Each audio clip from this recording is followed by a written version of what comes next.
كونك ابتديت غلط فده معناه بنسبة كبيرة جدا انك انت مع الاسف هتنتهي غلط. لو انت ماشي بتخبط في تعلم اللغة، ارجوك قول لنفسك ستوب. خلاص. اتفرج على الفيديو ده للاخر ومعلش اعمل تصحيح مسار. حتى لو بقالك شهرين و3 بتدرس، صدقني انك تصحح مسارك النهاردة افضل بكتير من انك انت تفضل مكمل في الغلط وفاكر انك انت ماشي صح. السؤال الاهم لأي حد عاوز يتعلم لغات، أبدأ منين وإزاي؟ بص حبيب قلبي، احنا عندنا طريقين في تعلم اللغات. خليك صادق مع نفسك واختار الطريق اللي فعلا يليق برغباتك الشخصية انت، مش بالحاجات اللي بتتفرج عليها وتقول واو فتبقى عايز انك انت تقلدها. سيبك من كل ده وشوف جوه نفسك انت بتتعلم اللغات ليه. الطريق الاولاني لو انت عاوز تتعلم اللغة علشان مستواك الدراسي يكون بيرفكت. لو بتتعلم اللغة علشان كده فانت قدامك طريق اوعى تحيد عنه. اشتغل قواعد بنسبة كبيرة قوي قوي قوي، ثم بعد كده كلمات.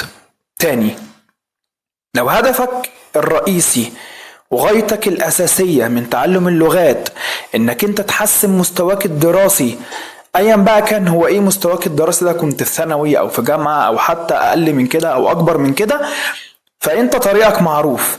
امسك اي حد بيشرح قواعد كويس او اكتر من واحد كمان لو عاوز، مفيش اي مشكلة في القواعد، وابدأ انك انت ذاكر القواعد مرة واثنين وثلاثة، في نفس الوقت احفظ كلمات كتير.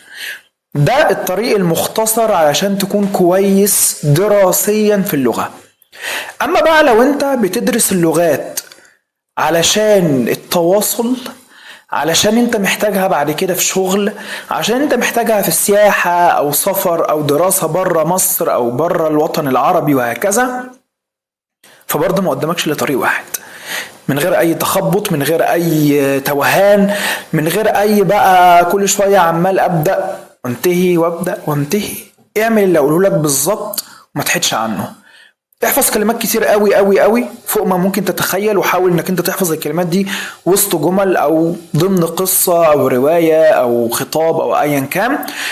زائد اسمع كتير جدا جدا جدا، اقرأ كتير جدا، ابدأ اتكلم مع حد من مستواك او اعلى شوية او حتى حد يكون بروفيشنال، مفيش اي مشكلة خالص، وابعد تماما عن القواعد. طيب لحد امتى؟ لحد ما تلاقي لسانك بدأ ياخد على اللغة، بدأ يطلع الكلمات بدون اي جهد منك. عاوز اللغة عشان الدراسة؟ ابتدي قواعد، اهتم بالقواعد، ركز فيها جدا، احفظها جدا، افهمها جدا. عاوز الانجليش او عاوز اللغة علشان التواصل؟ ابعد تماما عن القاعدة، اتكلم كتير بعد ما تسمع وتقرأ وتحفظ كلمات كتيرة. صدقني دي بدايتك، مفيش اي بداية تانية. ما تحاولش انك انت يعني تحط التاتش بتاعك. اوكي، حاول تشوف رغباتك الشخصية في تعلم اللغة ايه. خلاص عرفت رغباتك الشخصية ايه، قدامك طريقين، امشي في واحد من الاتنين واصبر على نفسك. اوكي، اللغة محتاجة يا جماعة صبر. سلام.